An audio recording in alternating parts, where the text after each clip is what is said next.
Good afternoon YouTube, Mr. Mo here. What I've got for you today, as promised, is a look at the canteen that accompanies the inch bag, which was on YouTube last week. First, before we dive in, I'd like to say thank you to all those who have watched and comment. It really makes a difference. It's been thoroughly enjoyable interacting with you. And if you're new to the channel and you've subscribed, welcome on board.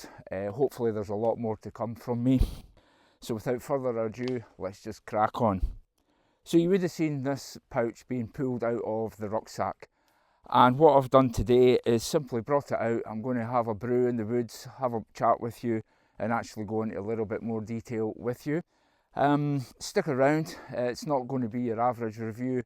We're going to do a little bit of cooking. I don't know if you can hear, but there's actually a fire off to the side. We're going to have a couple of kebabs on the grill. And I'm also going to show you both methods of how we can have a brew in here. Indeed, one with the Milbank bag and then the other one just on the flames of the fire. Okay, so first and foremost, it's in this waterproof bag. Now, it doesn't need to be in the waterproof bag, but I find it awful handy just to pull in and out. It makes it easier to get in and out of the rucksack. And indeed, because it's one sort of contained unit, I find it really easy to take it out of one pack and then move it over onto another pack. So for example, today I've come out, I don't have the great big rucksack with me, I just have a small walking bag. It's easily just deposited in there, and then, so it gives it the versatility basically. What we've got in here then is a few brews that I can have a bit later on with you. I have the grill. Now the grill was actually in the side pocket of the rucksack, but it can indeed fit in there, and it does indeed fit in that pouch. If you put the grill in there to make it all one unit, you do struggle to get the Maxpedition can pouch in there, which has got my Trangia Burner in there. But we'll have a bit of a look at that later on. And then next up is the actual, another few brews, is the canteen itself. Now the first thing I've done is I have wrapped the Milbank bag. Now you've heard me talking a lot about this in a lot of my videos. I think they're fantastic bits of kit. It just removes the turbidity and the protozoa from the water that you're going to filter, and we will cover that just in a little bit. So put that off to one side at the moment. Next up is we have the actual canteen itself. Now on the top I have, in fact let me just reverse back up a little bit, because the first thing you notice is I keep my fish mouth spreader, and this is great for hanging the bottle up on a sticker if you want to just dangle it over the campfire and boil your water that way. So that's in there. Then we have a folding cup, and this cup is absolutely perfect. It can just fold down into a very small item, but I just keep it like that, and it fits perfectly over the lid, and it kind of stops everything from rattling around when you're on the move. And we'll have a brew in that in a bit. Next up, again, to stop things from rattling around, I have a long spoon, which is perfect for getting down to the bottom of the canteen and stirring things up when we move on to the bowl. I keep a few skewers with me, and again, like I said, I will show you them in a little bit because I've got the fire going to cook it down to some embers, and then I'm going to show you the grill in action, and we're going to have a little bit of a lunch and a cup of tea, and then a chat about what's coming up in the next few videos on the channel. Then the main part is the Pathfinder 32 ounce Nalgene bottle.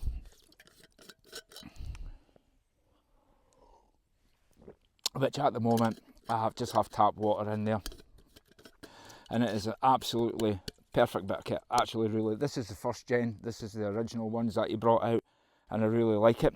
Then moving on, I have the cup that came with it and the stove, and then in the bottom here I have the lid for the pot, which simply goes on, and then I have an even bigger folding bowl, and this is exactly what I would have my soups or whatever it is, the dish of the day, that's exactly what I would have in there. And then to accompany this kit, I have a Trangia Burner that stays in this Maxpedition pouch, and also I keep a lighter in the back there, just so it's easy to light it all up. So what I'm going to do now is I'm going to just reset the camera, and I'm going to put a brew on just on a little stump across there using the Trangia Burner so you can see that.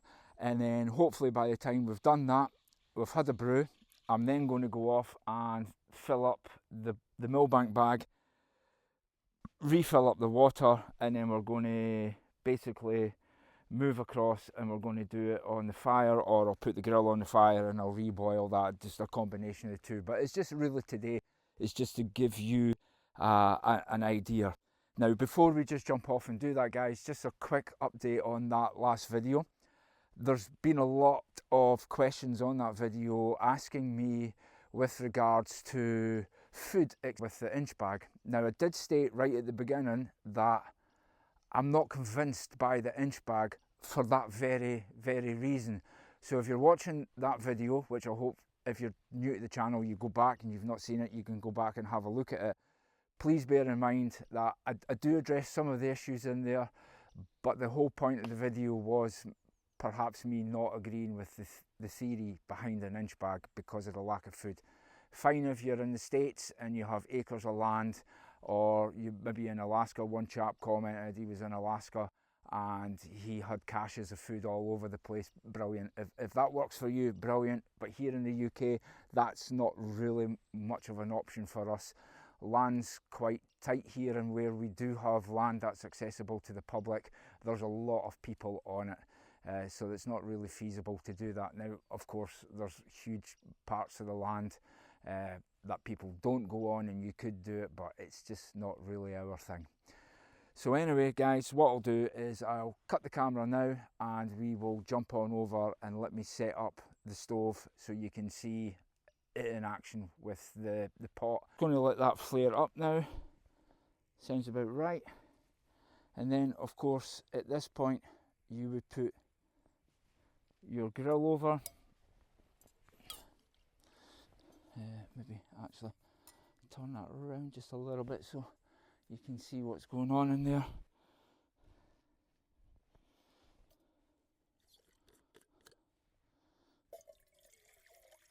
Enough water there just for a brew. Oh, put that there, and then I simply pop that on top, and that'll only take about 2 or 3 minutes to boil. So while we're waiting on that to boil, let me show you the campfire that I've set up. Just burning it down to embers so we can indeed have some lunch as well on the grill.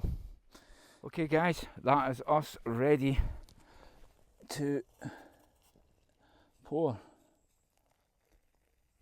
a brew. And what I normally do to put that out, just let me come around here and get one of my skewers, is just flick that off to the side, and then it has a lid that comes with it that'll keep it and pop it going out. Okay, happy days. Okay, so now that you've seen how simple it is to use the Trangia Burner, what I'm going to do now is I'm going to go off, reposition the camera again, and I'm going to talk you through the Milbank bag. What here, hopefully you can see, is the Milbank bag.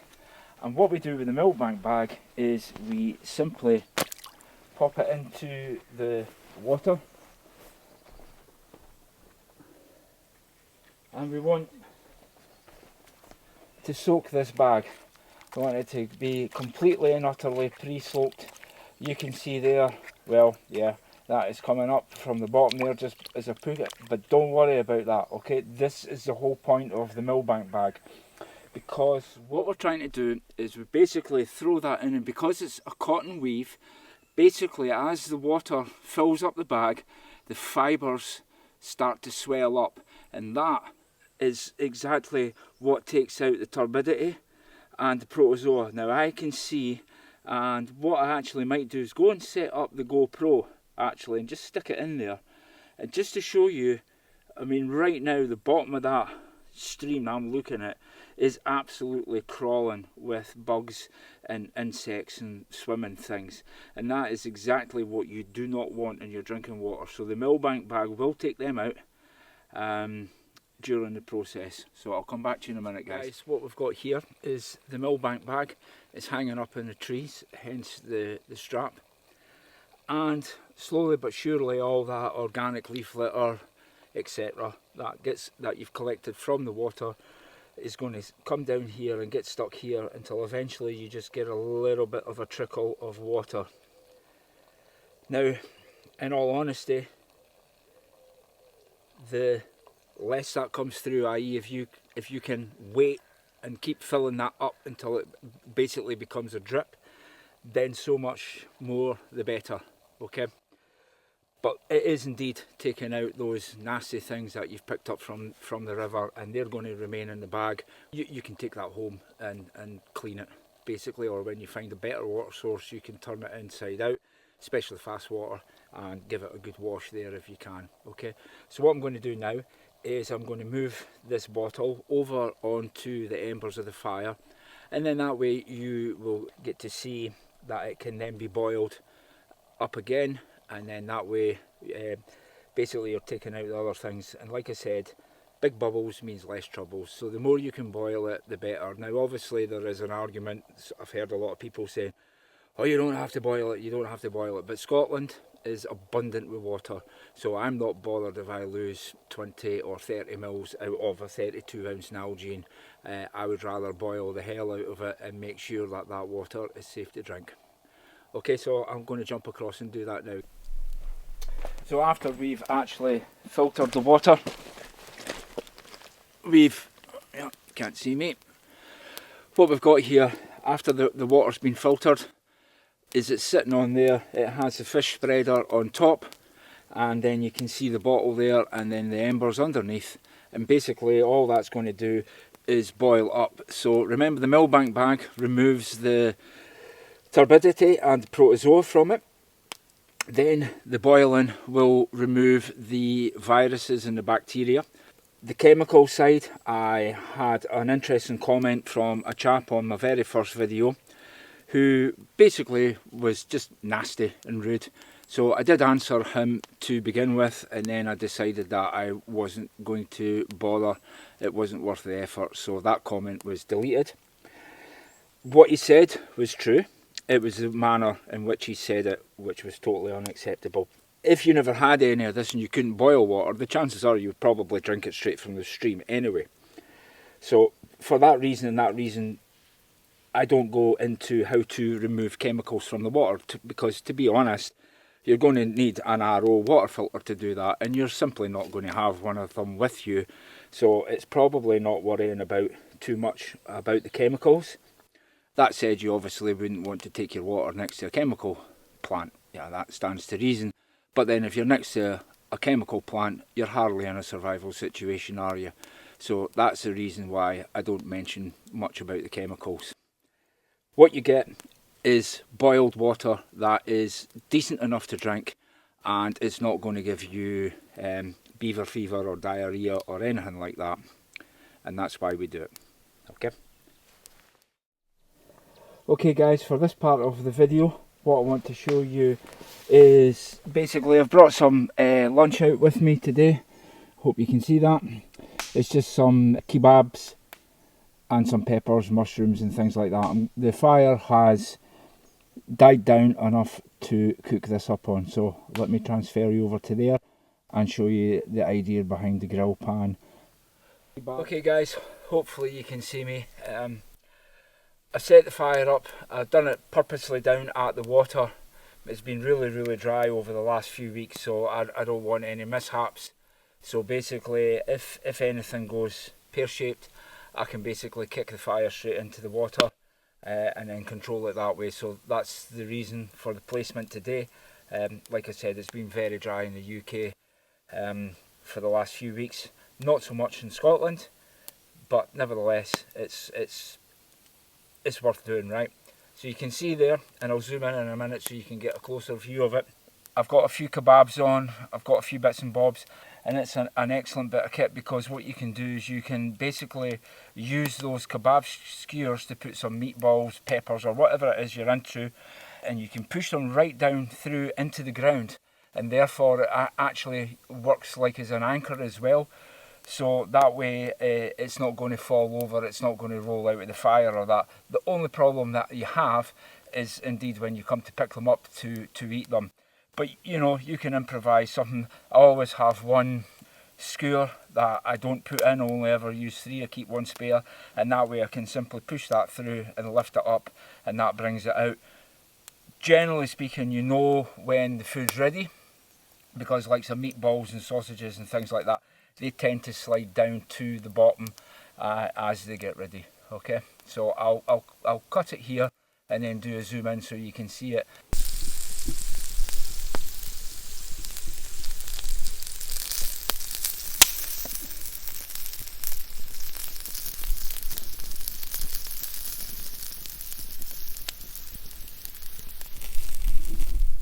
I'll just try and scoop it all into the cup. There we go. So, what else can we find? Let's go for one of the... So you can see, guys, this canteen plus the grill is pretty versatile, right? There's not a lot you can't do with it. It enables you to come out and cook, especially pre-packed food. You know, the kind of thing that you're probably going to have in the side pocket of your rucksack anyway. You can bring that out, throw it in the grill.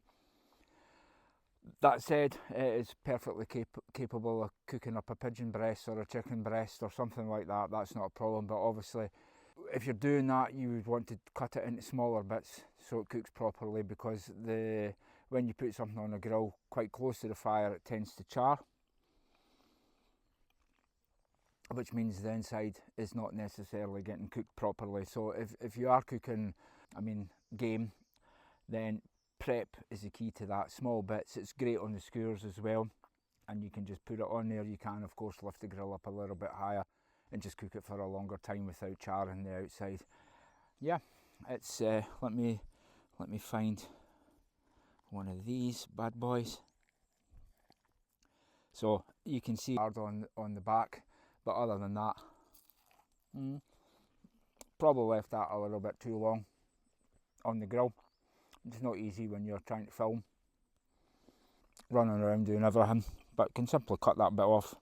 The meatballs that were on the skewers, exactly the same, a little bit burnt at the bottom, but you can cut them in half. It tastes good. Excellent. Okay, let's crack on. Last brew of the day. So hopefully you've enjoyed this video. Hopefully I've given you an insight into the kit I've built over a few years now. It's just been like that, and then slowly but surely it's all been assembled into something that I think is pretty damn good. I think there's not much I can't do with that kit. I can purify my water, I can have some food on the go. Yeah, it's pretty versatile. It can be moved easy from one pack into another. It's actually not too heavy at all. So hopefully, guys, you've enjoyed it. For all those new subscribers, thanks very much. Really appreciate what you're doing. Subscribing and commenting. There's been loads of great comments. I really love it when you leave a name and the place that you're from. There was Bob from Florida, although he turned out not to be Bob. There's been people from Ireland, there's been people from Norway. Yeah, there was another comment the other day. I presume it was from Spain. It could have been Mexico. It looked like it was Spanish when I done the translation. But no, it's fantastic. It's really great to see that we've got something that we can interact with. Again, I wasn't too sure if there was an appetite for more of my videos. I'm really glad to say there is. I think I've had about 160 new subscribers to the channel, so if you're one of them, thank you very much. But also, if you're an old subscriber, I know there's a few of them out there. It's great that you're still about watching my channel. Upcoming videos then, I think the next one has to be the water filter. Basically, yeah, I think we should finish that series off. And then the one after that is basically a very small survival tin. It's right back, it's kind of completely the opposite of what we've just looked at over the last couple of weeks. Yeah, and I really look forward to that. And then beyond that, yeah, there's just so many ideas I've got. But if you have any ideas that you would like me to do, I'm more than happy to accommodate that. I love interacting with you guys. Thank you so much, and here's to the next video.